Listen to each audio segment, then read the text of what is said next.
Bismillahirrahmanirrahim. Assalamualaikum warahmatullahi wabarakatuh. Innal hamdalillah nahmaduhu wa nasta'inuhu wa nastaghfiruh wa na'udzu billahi min shururi anfusina wa min sayyiati a'malina. Man yahdihillahu fala mudilla lahu wa man yudlil fala hadiya lahu. Wa ashhadu an la ilaha illallah wahdahu la syarika lahu wa ashhadu anna Muhammadan abduhu wa rasuluh sallallahu alaihi wa ala alihi wa ashabihi ajma'in. Amma ba'd. Kembali kita panjatkan syukur kita kepada Allah Subhanahu wa taala atas nikmat umur panjang, nikmat kesehatan, nikmat hujan, juga nikmat tergeraknya hati kita untuk menghadiri majelis ini dalam rangka menambah bekal akhirat kita selagi kita masih punya kesempatan untuk menambah bekal. Allah Subhanahu wa taala memberikan dunia kepada siapa saja, bahkan kepada orang-orang kafir yang sepanjang hayat tidak pernah beriman dan tidak pernah sujud untuknya. Namun Allah Subhanahu wa taala hanya memberikan akhirat untuk orang-orang yang Dia cintai. Maka kapan hati kita tergerak untuk melakukan amalan-amalan akhirat, hendaknya kita bersyukur kepada Allah Subhanahu wa taala karena itu adalah pilihan dan tanda cinta darinya. Dan pada malam hari ini amal soleh yang Allah pilihkan untuk kita adalah kajian dengan tema dia dulu baru aku. Ithar, seni mendahulukan orang lain, yang diprakarsai oleh Ithar Project. Dan ketika saya mendengar Ithar Project, kata Ithar, dan juga beberapa kegiatan yang telah diceritakan oleh Rizki, saya langsung ingat dengan sebuah hadis dari Rasulullah SAW yang diriwayatkan oleh Ibnu Majah rahimahullah ta'ala dan dihukumi sahih oleh Al-Albani, bahwasanya Rasulullah SAW bersabda, "Inna minan nasi mafatiha lil khair, maghaliqa lisyarr. Wa inna minan nasi mafatiha lisyarr, maghaliqa lil khair." Sungguh di antara umat manusia ada pembuka-pembuka pintu kebaikan dan penutup-penutup pintu keburukan. Dan sebaliknya, di antara manusia ada pembuka-pembuka pintu keburukan dan penutup-penutup pintu kebaikan. Kemudian di akhir hadis beliau menjelaskan, "Fatuba liman ja'alallahu lahu mafatihal khair, fatuba liman ja'alallahu mafatihal khair ala yadayhi, wa wailun liman ja'alallahu mafatihal syarri ala yadayhi." Maka beruntunglah orang-orang yang Allah jadikan pintu-pintu kebaikan di tangannya. Beruntunglah orang-orang yang Allah jadikan kunci-kunci kebaikan di tangannya. Dan celakalah mereka yang Allah menjadikan kunci-kunci keburukan berada di tangannya. Dan Ithar Project, ya, dengan berbagai kegiatan yang diprakarsainya, insya Allah masuk dalam kategori yang dipuji oleh Rasulullah SAW ini. Berusaha untuk menjadi pemuda-pemuda yang menjadi pembuka pintu kebaikan dan menutup keburukan. Dan ini adalah salah satu hal positif yang diajarkan oleh Rasulullah SAW dan beliau tinggalkan untuk umatnya. Karena Nabi Muhammad SAW tidak meninggalkan peninggalan berupa piramida misalnya, atau berupa candi-candi atau istana yang megah. Tidak ada yang beliau tinggalkan berupa bangunan-bangunan megah seperti ini. Kita tidak melihat peninggalan dari Nabi Muhammad SAW berupa landmark, ya, atau bangunan-bangunan canggih dan indah seperti ini. Kalau ada Ka'bah, maka itu yang bangun adalah Nabi Ibrahim alaihissalam. Dan keindahannya bukan pada bangunannya. Bangunannya hanya sederhana. Tapi keindahannya pada berbagai ibadah yang umat Islam lakukan di seputar dan sekeliling Ka'bah ini. Dan Masjid Nabawi pun kalau sekarang kita terkagum-kagum, kalau kita sekarang terkagum-kagum dengan keindahannya dan kemegahannya, maka yang membangun bukan Nabi Muhammad SAW. Adapun Masjid Nabawi yang dibangun oleh Rasulullah SAW adalah Masjid Nabawi yang sangat sederhana. Tapi yang ditinggalkan oleh Nabi Muhammad SAW dan beliau wariskan adalah peradaban berupa akhlak dan nilai-nilai positif. Di antaranya, bagaimana Nabi Muhammad SAW mengajarkan kepada para sahabat beliau untuk menghargai guru, menghormati guru, dan mendengarkan para penceramah. Yang tercermin dalam sebuah hadis yang diriwayatkan oleh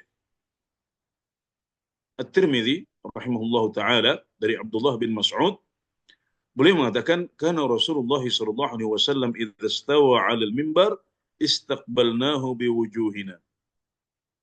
Rasulullah sallallahu alaihi wasallam kalau beliau sudah berdiri di atas mimbar, maka kami menghadapkan wajah-wajah kami kepada beliau. Jadi ini adalah sebuah nilai akhlak yang tinggi. Ini sebuah nilai positif yang diajarkan oleh Nabi Muhammad SAW. Beliau mengajarkan kita untuk menghormati siapapun yang berbicara, baik itu guru atau penceramah atau khatib. Bahkan saat khatib sedang berbicara di atas mimbar, maka sunnahnya adalah kita menghadapkan wajah kita ke beliau, kepada khatib. Baik khatibnya adalah Rasulullah SAW ataupun para ulama yang meneruskan dakwah beliau sampai zaman kita ini. Ini adalah sebuah value, ya, sebuah nilai yang sangat positif yang diajarkan oleh Nabi Muhammad SAW. Maka At-Tirmidzi mengatakan, wal amalu ala hadza 'inda ahli al-'ilm min ashabin Nabi SAW wa ghairihi. Dan prakteknya yang dilakukan oleh para sahabat dan yang setelahnya adalah apa yang disebutkan dalam hadis ini. Jadi saat khatib berbicara, kita tidak menghadapkan wajah kita ke kiblat sebagaimana saat kita sholat, tapi kita menghadapkan wajah kita ke arah khatib. Jadi kalau ada orang-orang yang hadir sholat Jumat di tepi-tepi masjid, di sebelah kanan, sebelah kiri, maka sunnahnya bagi mereka adalah menghadapkan wajah mereka kepada khatib.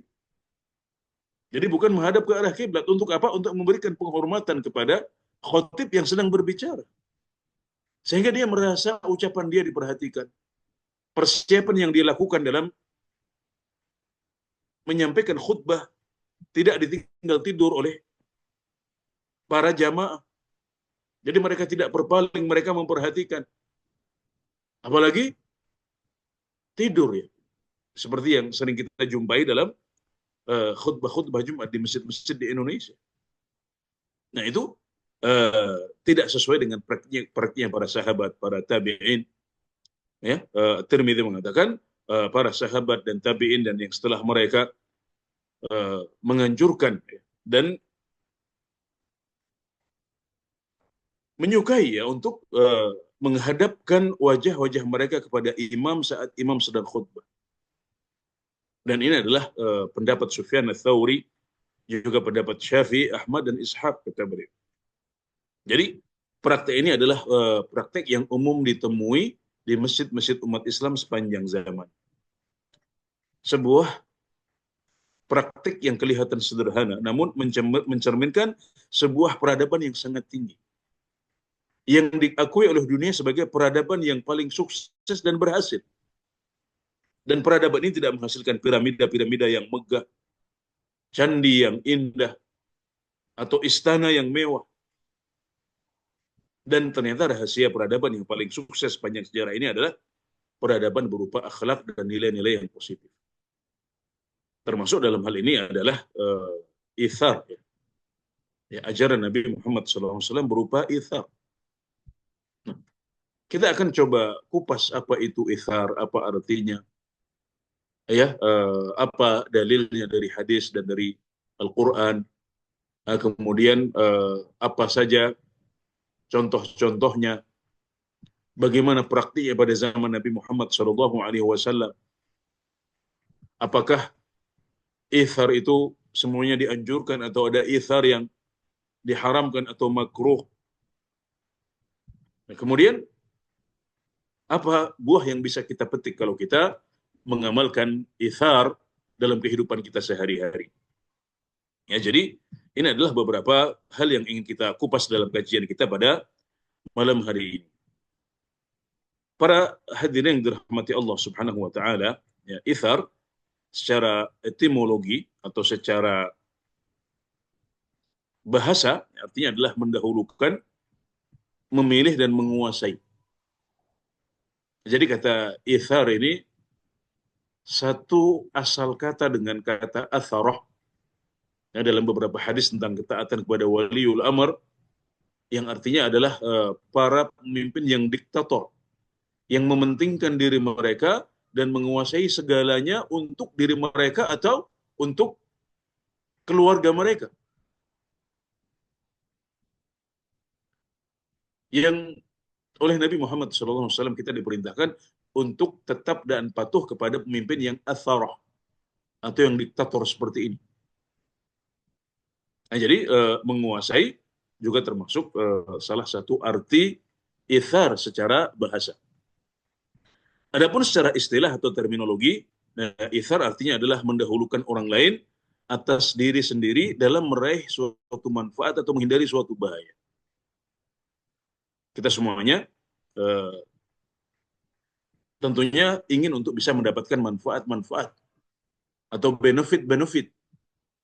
Tapi ada kalanya orang lain lebih membutuhkannya daripada kita. Maka kalau kemudian kita mendahulukan orang lain untuk bisa meraih manfaat tersebut, berarti kita sudah melakukan ithar. Demikian juga setiap jiwa kita tidak suka kalau terkena bahaya. Kita semuanya berusaha untuk menghindari bahaya. Namun kadang-kadang bahaya ini tidak bisa dihindari oleh semua orang. Maka ketika ada orang-orang yang lebih membutuhkan untuk terhindar dari bahaya, sementara kita masih bisa menahannya, kita masih bisa untuk uh, mungkin mengorbankan diri kita terkena ya dengan beberapa kesulitan, tapi itu masih oke, kita masih bisa menahannya. Biarkan kita yang terkena bahaya itu asal orang lain selamat. Ya, biarkan kita yang menanggung capeknya, lelahnya, asal orang lain bisa lebih nyaman. Maka berarti kita sudah melakukan itsar. Nah, sebagaimana dijelaskan oleh Al-Jurjani rahimahullahu taala dalam kitab At-Ta'rifat, beliau mengatakan al-itsar an yuqaddima ghairahu ala nafsihi fi an-naf'i lahu wa ad-daf'i anhu wa huwa an-nihayatu fil ukhuwah. Itsar adalah mendahulukan orang lain atas diri sendiri dalam meraih manfaat atau menghindari bahaya. Dan beliau menjelaskan ini adalah an-nihayah fil ukhuwah, ini adalah the peak of brotherhood. Ini adalah sebuah pencapaian puncak dalam persaudaraan. Ini yang selayaknya kita lakukan bersama kawan-kawan kita sesama muslim. Saudara-saudara kita seiman, kalau kita bisa mendahulukan kepentingan mereka di atas kepentingan kita sendiri, maka berarti kita sudah melakukan ithar dan kita sudah melakukan sesuatu yang sangat baik. Bahkan beliau menyebutnya sebagai the peak of brotherhood atau the peak in brotherhood. Nah, jadi sedemikian rupa keutamaan ithar dalam pandangan para ulama. Dan hal ini juga ditegaskan oleh Ibnu Qayyim rahimahullah ta'ala, yang menjelaskan bahwasanya tingkatan berderma itu ada 3 tingkat. Tingkatan berderma itu ada 3 tingkat. Yang pertama namanya sakha, ya, kemudian yang kedua namanya jud, dan yang ketiga namanya ithar. Ini terbalik, ini saya seharusnya menjadikan sakha yang paling bawah, kemudian jud di tengah, dan ithar yang paling atas. Ya, nanti bisa kita koreksi insyaallah. sebelum materinya kita bagikan kepada para peserta ya. Nah, jadi kita balik dulu ya. Yang paling bawah adalah sakha, kemudian yang tengah adalah jud, dan yang ketiga adalah ithar. Nah, untuk memahaminya untuk memahami bagaimana Ibnu Qayyim menjadikan al-jud menjadikan al-ithar sebagai yang paling tinggi, maka kita perlu memahami bahwasanya sakha artinya adalah tidak kurang derma dan tidak berat untuk melakukannya.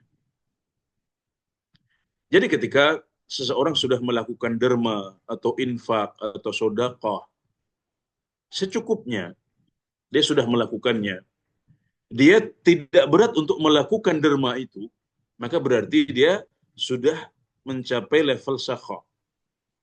Dia bisa disebut sebagai sakhi, ar-rajulus sakhi, seorang yang dermawan, seorang yang pemurah. Kenapa? Karena dia tidak kurang derma. Dia sudah melakukan derma yang cukup dan dia tidak berat untuk melakukannya. Sedangkan level jud adalah berderma dengan separuh harta atau lebih. Seseorang baru disebut sebagai jawad atau mencapai level jud. Ini maknanya berdekatan sebenarnya. Jawad itu juga merupakan salah satu asma Allah ya, salah satu asmaul husna yang artinya adalah pemurah. Dan seseorang disebut sebagai jawad atau sudah mencapai level jud kapan? Ketika dia bisa berderma dengan separuh hartanya atau lebih. Ya, untuk contoh yang salah satu contoh yang paling masyhur dalam hal ini adalah praktik yang dilakukan oleh Abu Bakar As-Siddiq radhiyallahu anhu ya, ketika beliau dipilih untuk menjadi khalifah pengganti Rasulullah sallallahu alaihi wasallam, di mana beliau menyedekahkan semua harta beliau. Nah, jadi ini namanya jud. Sedangkan ithar artinya adalah mendahulukan orang lain dengan berderma kepadanya padahal dia sendiri membutuhkan. Nah, jadi ithar itu mendahulukan orang lain dengan berderma kepadanya padahal kita sendiri masih membutuhkannya. Tentunya tidak sama antara orang yang menyedekahkan sesuatu yang tidak dia sukai. Ini adalah satu hal yang paling mudah. Ia bersedekah dengan misalnya pakaian yang kita sudah tidak butuhkan lagi. Atau bersedekah dengan makanan yang kita tidak butuh di rumah. Ini sangat ringan bagi kita.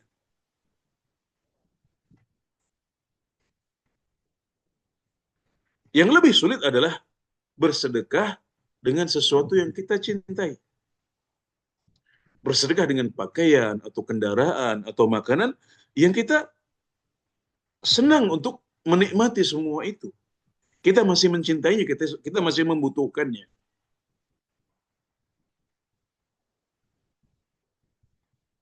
Nah, ini adalah sebuah level yang lebih sulit. Sebuah level yang lebih sulit. Ya, bahkan berdama dengan separuh harta atau lebih. Kalau harta tersebut adalah harta yang kita sudah tidak butuhkan, sisanya masih jauh lebih banyak atau sisanya masih sangat banyak, maka itu bisa menjadi sesuatu yang ringan untuk kita. Tapi yang lebih sulit adalah mendahulukan orang lain dengan berderma kepadanya padahal dia sendiri masih membutuhkan. Dia sendiri masih cinta pada benda itu dan bahkan dia masih membutuhkannya.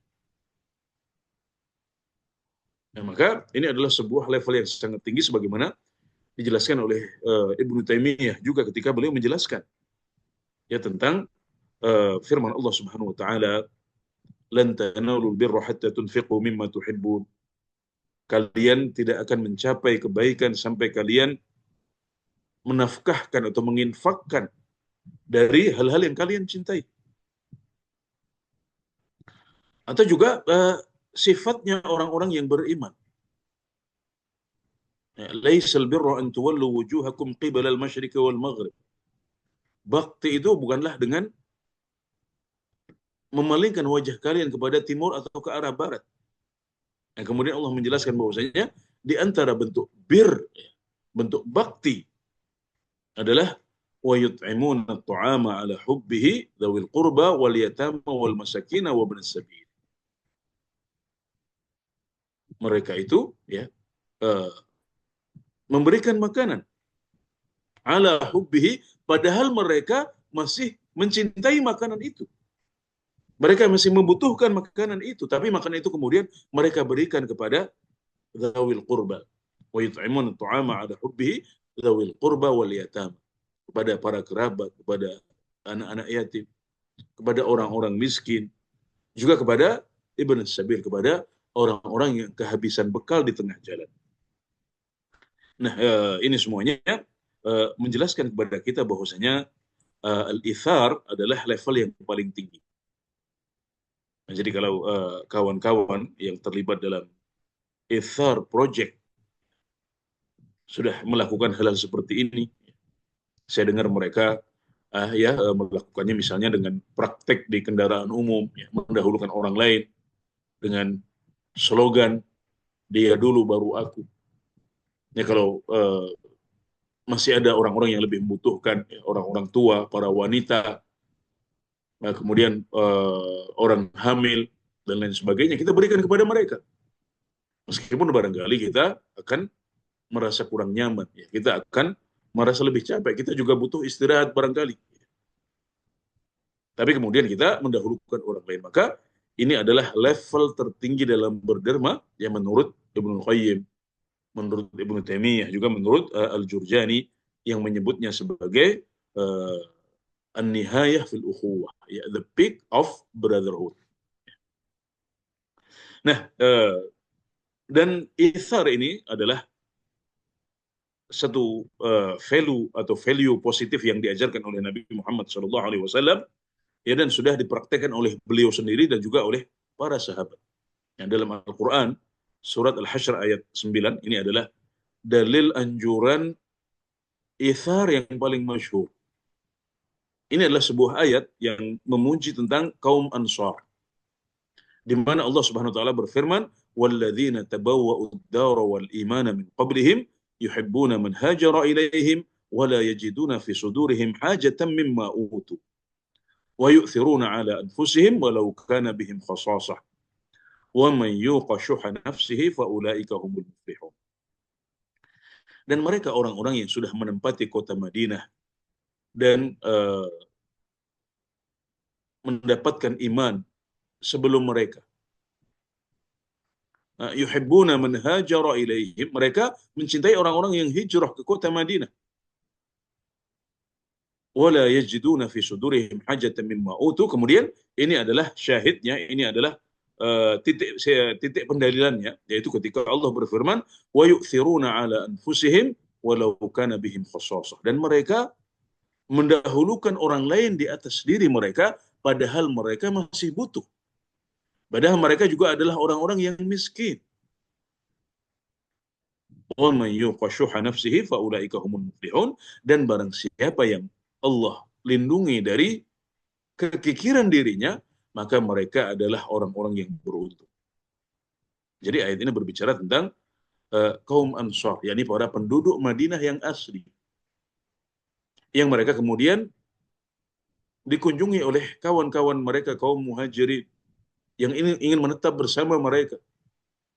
Dan dalam praktek sehari-hari terlihat sekali mereka mendahulukan kaum Muhajirin di atas mereka sendiri, padahal mereka juga masih butuh terhadap sandang, papan, atau pangan yang mereka bagikan kepada kaum Muhajirin. Dan sebabun nuzul, atau sebab turunnya ayat ini adalah sebuah hadis yang diriwayatkan oleh Al-Bukhari dari Abu Hurairah, bahwasanya seseorang datang kepada Nabi Muhammad SAW,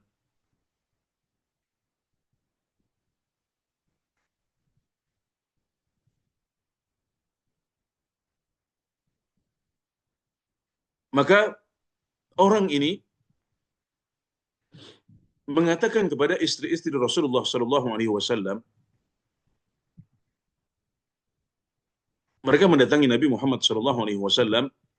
Maka ketika para istri beliau tahu ada tamu, ya beliau mengatakan, hari ini kami tidak punya apa-apa kecuali hanya air saja. Nah, jadi para istri Rasulullah SAW tidak siap untuk menyambut para tamu ini. Mereka merasa tidak punya sesuatu yang bisa mereka hidangkan untuk para tamu ini.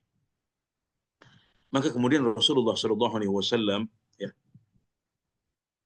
mengatakan kepada para sahabat, kepada kaum Ansar, ya, siapa yang bisa menjamu tamu kita hari ini? Maka seorang pria dari kalangan Ansar mengatakan, saya wahai Rasulullah. Maka dia pun pergi ke rumahnya dan mengatakan kepada istrinya, wahai istriku, jamulah tamunya Rasulullah SAW ini. Maka si istri mengatakan, wahai suamiku, kita tidak punya apa-apa kecuali makanan untuk anak-anak kita saja. Yang kita punya adalah makanan untuk anak-anak kita. Yang tidak cukup untuk kita para orang tuanya. Maka si suami mengatakan, kalau begitu siapkan makananmu. Kemudian nyalakan lampu. Ya, kemudian asbihi suraj, di sini matikan lampu, kata beliau, bukan nyalakan lampu, tapi matikan lampu. Kemudian tidurkan anak-anakmu ketika mereka ingin makan malam. Jadi kalau mereka minta makan malam, berusaha untuk menidurkan mereka. Maka kemudian si istri menuruti perintah suaminya, dia siapkan makanannya, kemudian dia matikan lampunya, kemudian dia menidurkan anak-anaknya. Maka kemudian setelah menghidangkan makanan kepada tamu, ya, makanan yang hanya sedikit, yang sebenarnya hanya cukup untuk anak-anak mereka saja. Mereka hidangkan makanan tersebut untuk si tamu, yaitu tamunya Rasulullah SAW. Kemudian dia matikan lampu, ya, lampu rumah, kemudian dia matikan. Ya. Maka kemudian mereka berakting, ya, mereka berpura-pura seolah-olah mereka juga makan. Ya, mungkin dengan menimbulkan, ya, suara-suara di meja makan, ya, suara piring yang terkena sendok atau yang semacamnya, sehingga mereka seolah-olah makan sehingga si tamu menjadi nyaman. Dia bisa makan dan menikmati hidangan pada malam hari itu. Padahal pada malam hari itu keduanya menahan lapar. Maka ketika masuk waktu pagi, si suami datang kepada Rasulullah SAW, maka Nabi Muhammad SAW mengatakan bahwasanya Allah Subhanahu Wa Taala takjub dengan perilaku kalian tadi malam. Nah, maka karena perilaku sepasang suami istri inilah turun ayat yang merupakan dalil yang paling masyhur untuk akhlak itsar dalam Islam. Ini hadis riwayat Al-Bukhari. Maka berdasarkan kejadian ini turunlah ayat ke-9 dari surat Al-Hasyr ini. Jadi di sini jelas sekali bagaimana praktik itsar pada zaman Nabi Muhammad SAW. Bahkan kata itsar itu juga diambil dari ayat ini, dari kata wa yu'thiruna ala anfusihim, dari kata athara yu'thiru, wa yu'thiruna ala anfusihim. Nah, jadi ini adalah satu ayat dan satu hadis yang merupakan dalil yang paling masyhur untuk praktik itsar pada zaman Rasulullah SAW. Dan Nabi Muhammad SAW juga mempraktikkan hal yang sama.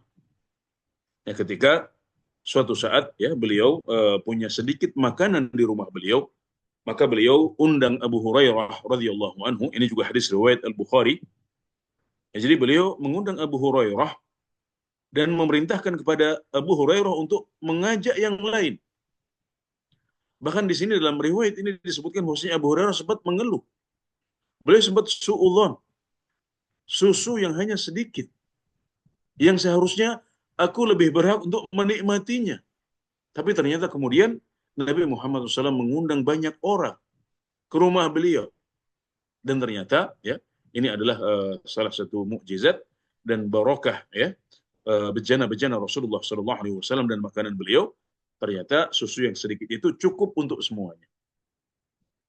Dan yang menjadi titik pendalilan adalah bahwasanya Nabi Muhammad SAW dan Abu Hurairah tidak makan sebelum yang lain. Beliau tidak minum susu sebelum yang lain.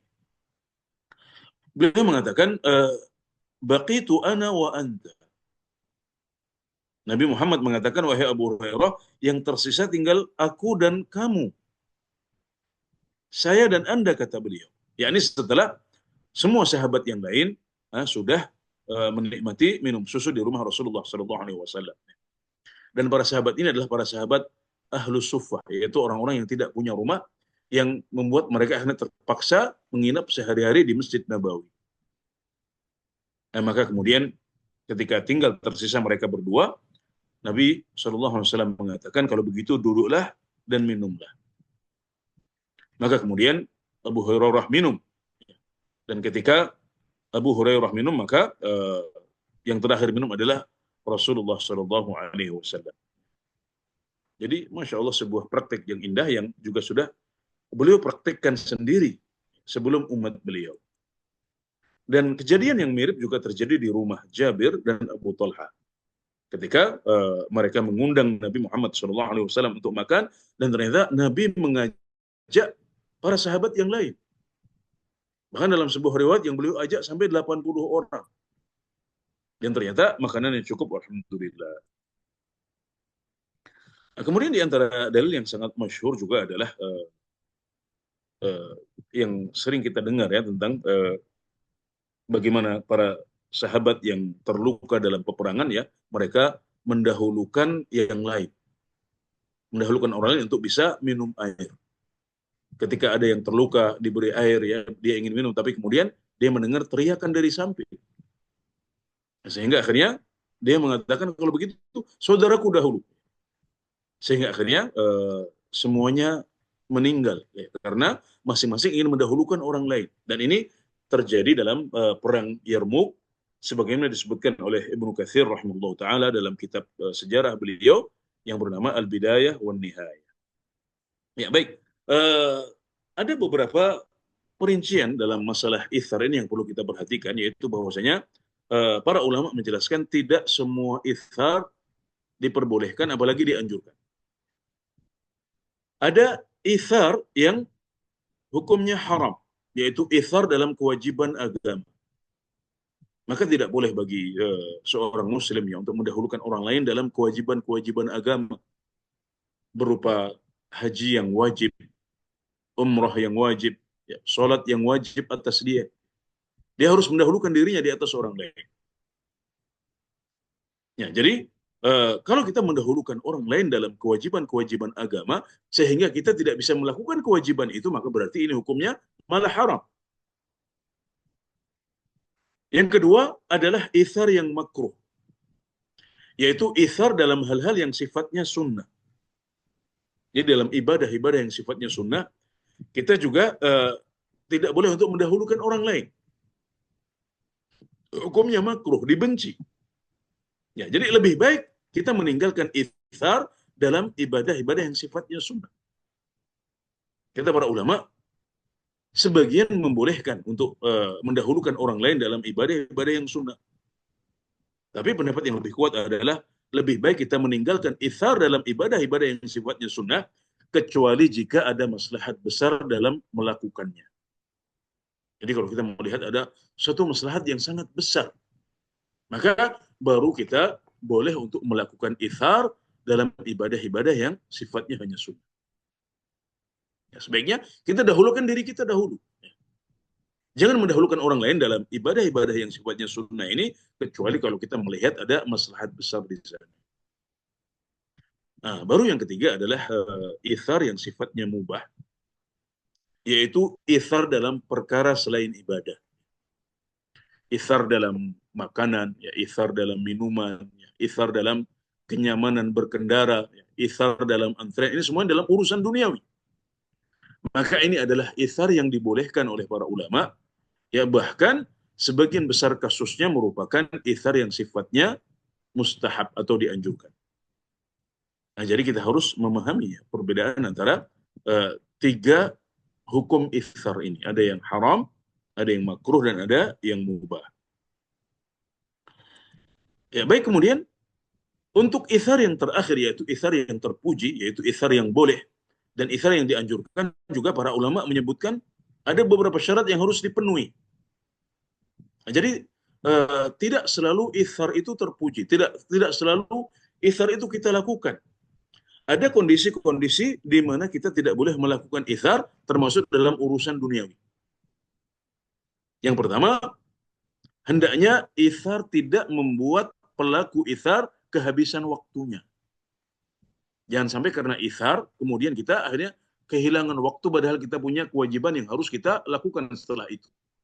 Baik itu berupa sholat, atau sholat jamaah, atau masuk kantor, dan yang lain. Nah, maka misal dari ithar yang tidak memenuhi syarat ini adalah mendahulukan orang lain dalam antrian, padahal waktu kita mepet.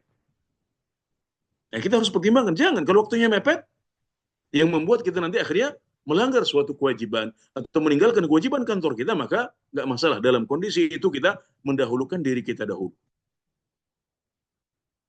Ya, kemudian syarat yang kedua adalah hendaknya ithar ini tidak menyebabkan rusaknya kondisi pelaku ithar. Jadi misalnya seorang wanita muda yang hamil, yang jika berdiri di angkutan umum maka dikhawatirkan dia keguguran, maka nggak boleh di sini dia mendahulukan orang lain. Hendaknya dia, kalau misalnya dokter mengatakan kamu nggak boleh sering berdiri, apalagi ini kehamilan ya, di bulan-bulan pertama, di pekan-pekan pertama harus dijaga, dirawat, nggak boleh terlalu capek. Maka kalau selama ini dia biasanya melakukan ithar karena dia belum hamil, dia masih muda, maka dalam kondisi hamil yang rentan keguguran ini, dia tidak boleh untuk melakukan ithar untuk sementara waktu. Nah, kemudian syarat yang ketiga, ithar ini tidak boleh merusak agamanya. Ya, misalnya kalau dia ithar, maka akhirnya dia jatuh ya dalam ikhtilat, ya dalam kondisi yang membuat dia jatuh dalam hubungan yang terlarang misalnya. Maka berarti dengan ithar dia telah merusak agamanya. Nah, maka dia boleh pertahankan ya tempat duduknya atau posisi antriannya. Karena kalau dia melepasnya, maka hal tersebut bisa berdampak pada kerusakan agamanya. Nah, kemudian syarat yang keempat, dan syarat-syarat ini semuanya disebutkan oleh Ibnu Qayyim dalam Madarijus Salikin. Syarat yang keempat adalah tidak menyebabkan tertutupnya pintu kebaikan baginya. Ya, misalnya kita sebutkan di sini contohnya memberikan sahur kepada orang lain, tapi dia sendiri akhirnya tidak bisa berpuasa. Kenapa? Karena dia adalah seseorang yang kalau tidak sahur maka dia menjadi lemas. Ya, dia tidak kuat puasa kecuali dengan sahur. Ya, maka di sini dia harus mendahulukan dirinya sendiri dan tidak boleh mendahulukan orang lain, karena kalau dia mendahulukan orang lain, hal itu menyebabkan tertutupnya pintu kebaikan baginya. Baik, jadi ini juga adalah 4 syarat ithar yang terpuji yang perlu kita perhatikan juga. Baik para hadirin yang dirahmati Allah Subhanahu wa taala, ya, setelah kita memperhatikan hukum ithar tadi, maka kita bisa memilih mana saja ithar yang tidak boleh dan sampai pada level haram, mana saja ithar yang sifatnya makruh, ya, dan mana lagi ithar yang sifatnya boleh, ya, yang sifatnya boleh. Kemudian yang boleh itu ternyata ada syarat yang 4 tadi harus kita wujudkan. Ya, ini hendaknya kita perhatikan sehingga kita tidak salah dalam bersikap. Jangan sampai kita berpikir, oh ini ithar, ini bagus, tapi ternyata menurut para ulama itu adalah sebuah ithar yang salah. Karena misalnya hal itu menyebabkan bahaya untuk kita. Atau karena hal tersebut ternyata membuat waktu kita habis. Dan kita luput dari suatu kewajiban yang menjadi kewajiban kita. Ya. Nah, setelah kita bisa memilih, maka nanti kita akan masuk dan melakukan ithar yang boleh, yang dianjurkan, itu dalam urusan-urusan duniawi, jika syarat-syaratnya terpenuhi. Dan kalau kita sudah melakukannya, maka ada beberapa buah yang bisa kita petik ya dari ithar ini. Yang pertama adalah masuk dalam pujian Allah Subhanahu wa taala sebagai orang-orang yang beruntung. Berarti kita sudah tasyabbuh ya, sudah meniru para ansar yang dipuji oleh Allah Subhanahu wa taala dalam surat Al-Hasyr ayat 9. Allah memuji mereka sebagai orang-orang yang muflihun, orang-orang yang beruntung. Maka kita masuk dalam kelompok orang-orang yang dipuji ini. Kemudian dengan ithar yang boleh dan yang dianjurkan, atau ithar yang terpuji, maka kita bisa meraih cinta Allah dan bisa masuk surga karenanya. Kemudian dengan ithar yang terpuji kita bisa meraih kesempurnaan iman. Karena Nabi Muhammad SAW bersabda, la yu'minu ahadukum hatta yuhibba li akhihi ma yuhibbu li nafsihi. Yang artinya, tidaklah sempurna iman seorang di antara kalian sampai dia mencintai untuk saudaranya apa yang dia cintai untuk dirinya. Nah, jadi mendahulukan orang lain itu membuat kita bisa meraih kesempurnaan iman. Kemudian dengan ithar yang terpuji berarti kita sudah meneladani Rasulullah SAW dan para sahabat. Kemudian juga dengan ithar yang terpuji kita bisa mendapatkan kebahagiaan hati. Jadi saat kita melakukan ithar mungkin kita merasakan ketidaknyamanan untuk sesaat. Ya, kita berdiri capek, lelah, ya. Padahal kita ditunggu pekerjaan di kantor. Tapi sambil merasakan ketidaknyamanan itu kita bisa tersenyum. Kita bisa merasakan ternyata ada sesuatu yang masuk dalam relung hati kita berupa kebahagiaan hati. Dada kita menjadi lapang. Ya, kita bisa merasakan halawatul iman atau manisnya iman. Oh, ternyata berbagi itu indah. Ternyata ithar itu memberikan kebahagiaan. Kenyamanan kita berkurang. Harta kita ada yang berkurang. Kantong kita menjadi lebih tipis. Tapi di saat yang sama, kita mendapati ada kebahagiaan hati. Yang merupakan dambaan setiap orang. Kita semuanya membutuhkan kebahagiaan hati ini. Untuk bisa meneruskan kehidupan kita. Dan itu adalah kenikmatan dunia yang sudah Allah berikan sebelum kita mendapatkan kenikmatan akhirat. Kemudian buah yang selanjutnya adalah kita disukai oleh orang lain. Tentunya kalau kita melakukan ithar, baik itu di angkutan umum, ya di pusat perbelanjaan, atau di RT kita, ya di kompleks perumahan kita, maka orang akan senang diperlakukan seperti itu, sehingga mereka akan membalas kita dengan mencintai kita atau suka kepada kita, sehingga kita punya banyak teman, ya kita punya tetangga-tetangga yang baik, yang juga siap untuk membantu kita kapan kita membutuhkan mereka. Nah, kemudian buah yang lain adalah bahwasanya ithar ini akan membawa kita kepada amal soleh yang lain. Kalau kita sudah merasakan nyaman dengan ithar, kita sudah merasakan dada yang lapang ketika kita melakukan ithar, maka kita akan merasa nyaman dengan hal itu sehingga akhirnya kita akan melakukan kebaikan-kebaikan yang lain. Kita jadi tahu ternyata di balik ibadah itu ada halawatul iman, ada manisnya iman. Ya, di balik berbagi, membantu orang lain, ibadah-ibadah sosial, itu ternyata ada dada yang lapang, kebahagiaan hati, kehidupan yang baik dan halawatul iman yang membuat hati kita menjadi tentram.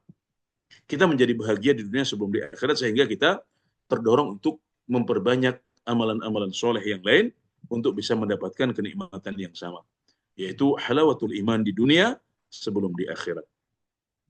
Ya baik, para hadirin yang dirahmati Allah Subhanahu wa taala, karena waktu yang terbatas, ya, ini adalah beberapa poin ya terkait ithar yang bisa kami sampaikan pada kesempatan malam hari ini. Semoga bermanfaat dan menginspirasi. Wallahu taala a'lam. Wassallallahu ala nabiyyina Muhammad wa ala alihi wa sahbihi wasallam. Wa akhiru da'wana alhamdulillahi rabbil alamin. Ya, Masya Allah, jazakumullah khairan Ustadz atas ilmu yang telah antum sampaikan. Dan teman-teman, Alhamdulillah kita masuk di sesi kita yang kedua, yaitu sesi tanya jawab bersama Ustadz. Bagi teman-teman yang ingin bertanya, tafadhol bisa bertanya langsung kepada Ustadz dan ataupun bisa menuliskan pertanyaan pada kolom chat yang tersedia.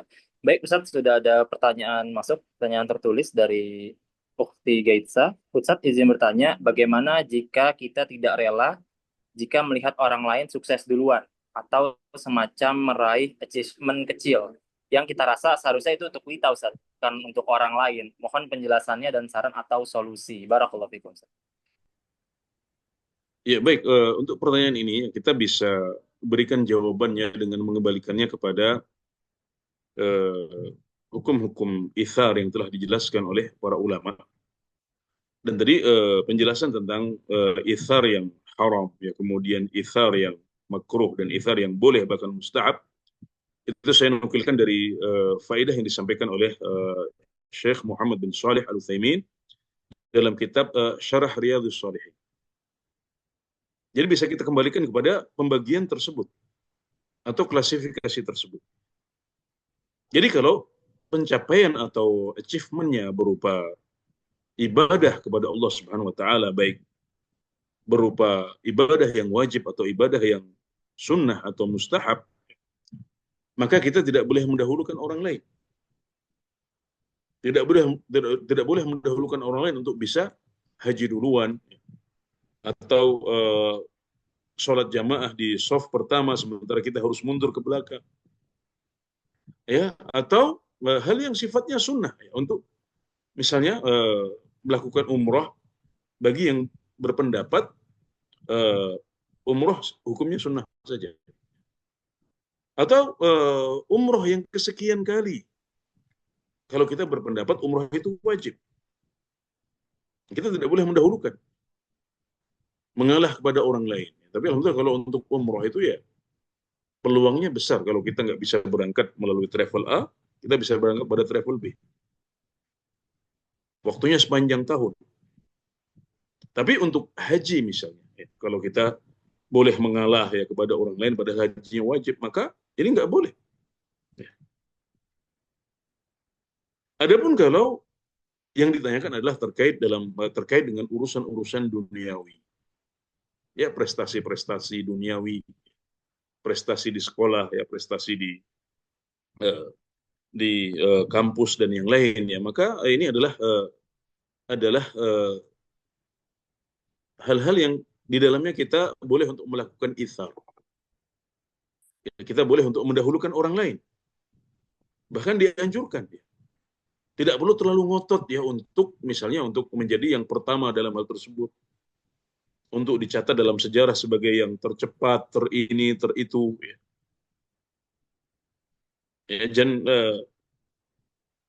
perlu kita cermati bahwasanya hukumnya bisa mubah, bisa mustahab. Kadang-kadang hukumnya boleh saja, kadang-kadang hukumnya dianjurkan. Nah, jadi perlu untuk kita cermati bahwasanya dalam pembagian yang ketiga, dalam hukum mubah, yaitu sebagian ulama berpendapat bahwasanya itu bukan mubah, tapi mustahab, dianjurkan. Nah, tapi ingat juga bahwasanya untuk klasifikasi yang ketiga ini ada syarat-syaratnya. Ya, jangan sampai kita mendahulukan orang lain, tapi kemudian nanti kita akhirnya malah menjadi malas, ternyata kita kehilangan motivasi misalnya. Nah, kalau sampai ya kita mendahulukan orang lain untuk prestasi-prestasi dan pencapaian kecil ini membuat kita yang akhirnya kehilangan motivasi, berarti kan salah satu syaratnya tidak terwujud tadi. Tapi kalau kita bisa melakukannya dengan syarat-syarat yang disebutkan tadi,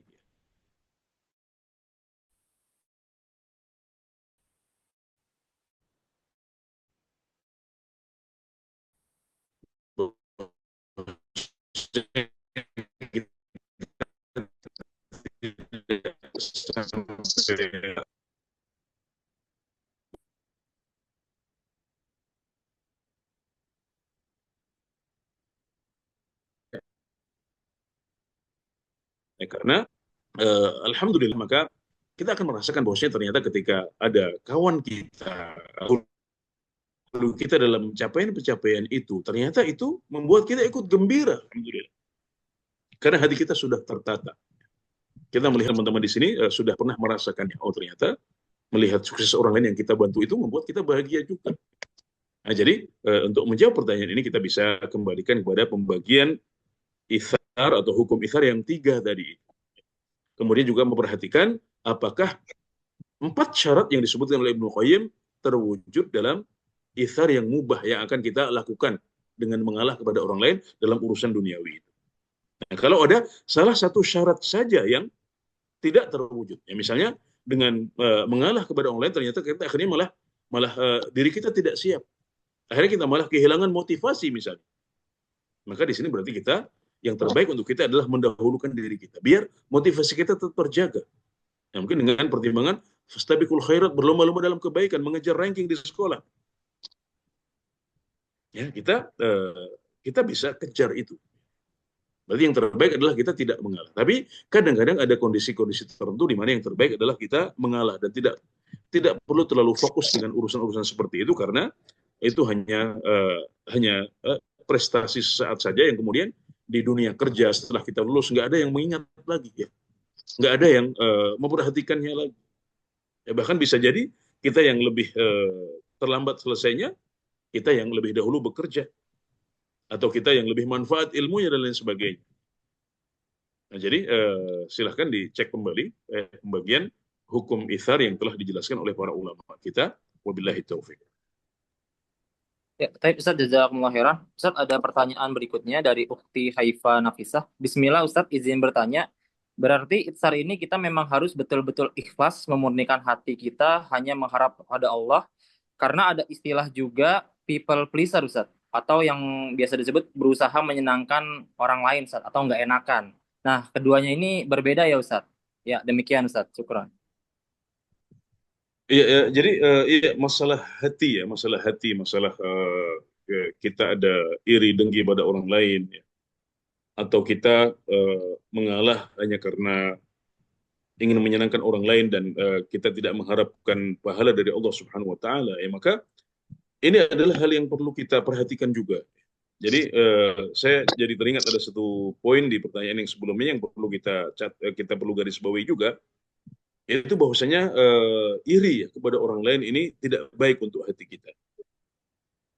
Jadi kita bisa bersaing secara sehat, ya, berkompetisi secara sehat, dan jiwa kita harus kita tata. Kalau misalnya ternyata kita yang salah tanpa kita mengalah, kalau kita yang kalah tanpa kita mengalah, kita biasa saja, jangan iri. Berarti memang kita sudah maksimalkan ikhtiar, tapi ternyata belum rezekinya kita menjadi peraih peringkat pertama misalnya, ternyata yang ada yang lebih baik dari kita.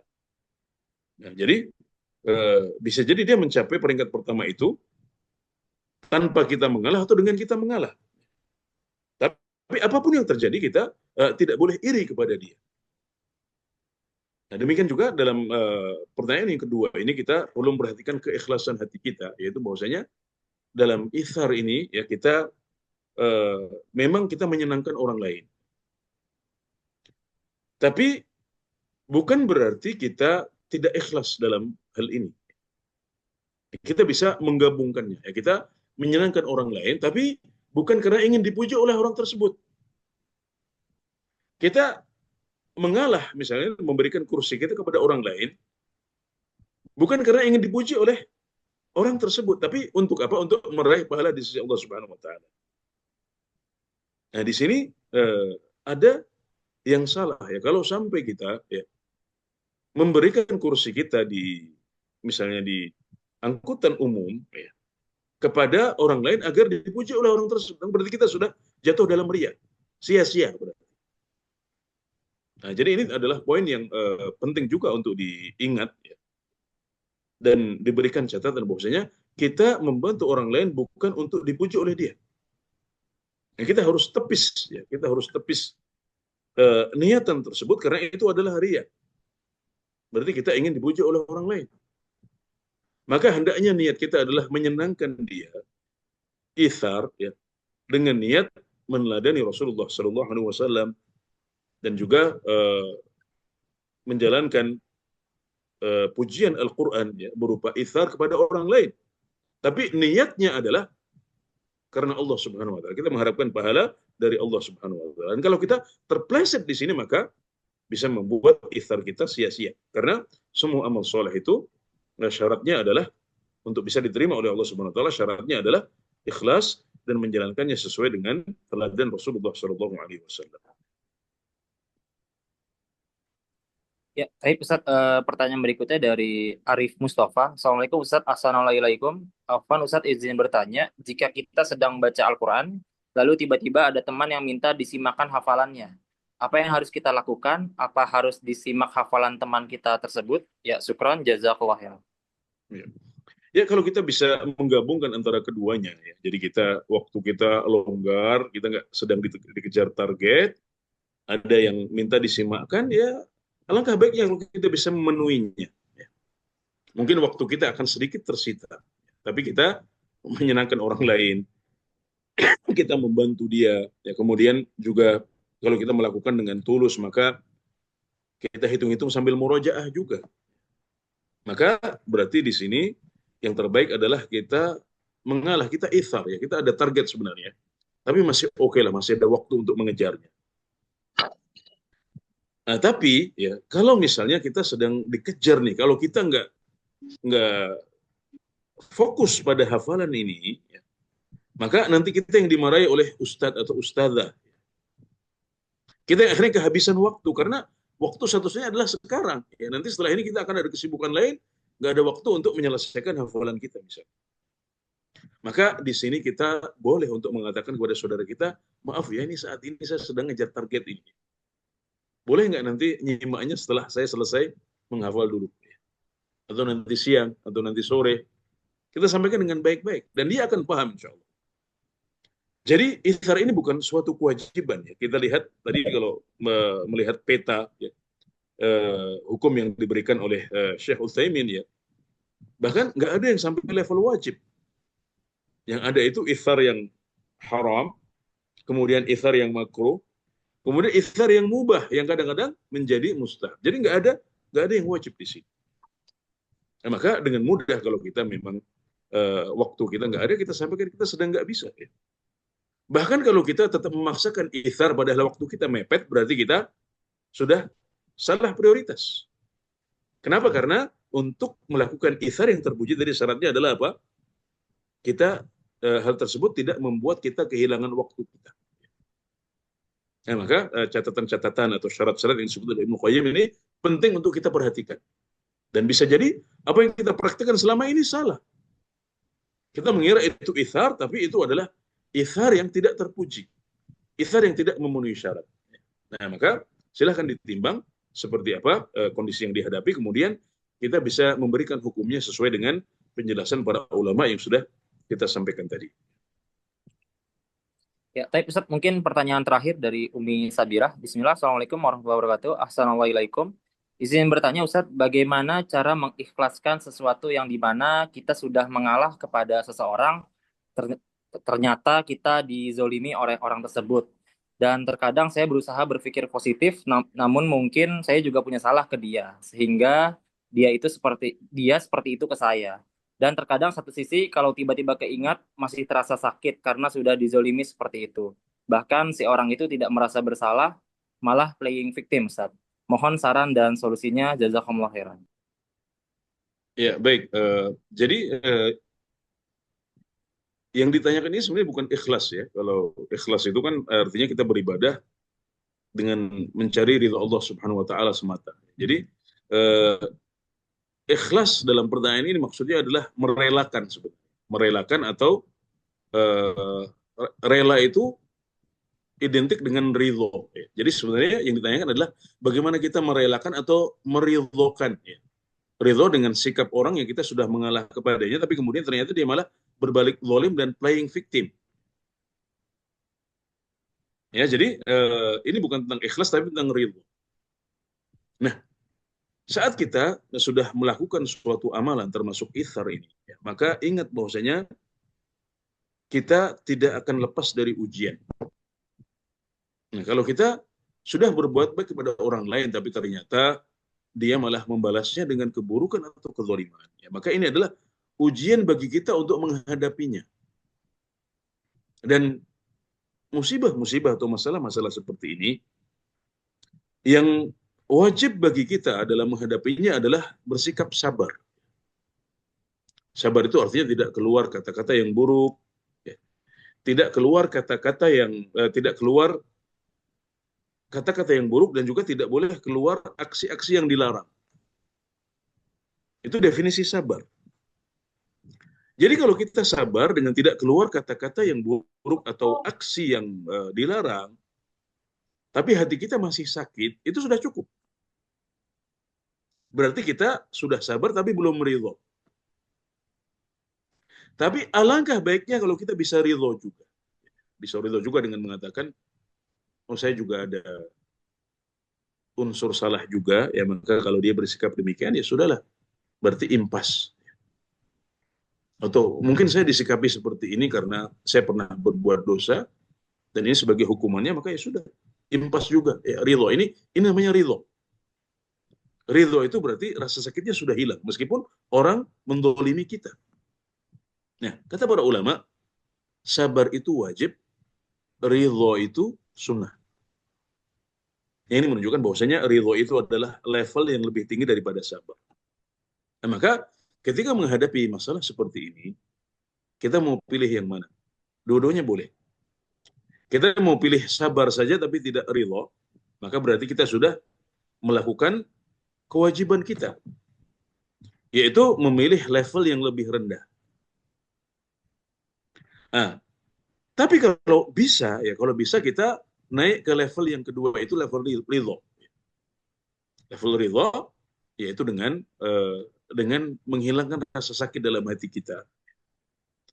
Ya, mungkin bahasa Indonesianya kadang dikatakan sudah diikhlaskan saja. Bagaimana caranya? Caranya dengan mengingat tadi, oh ternyata kita juga punya kesalahan.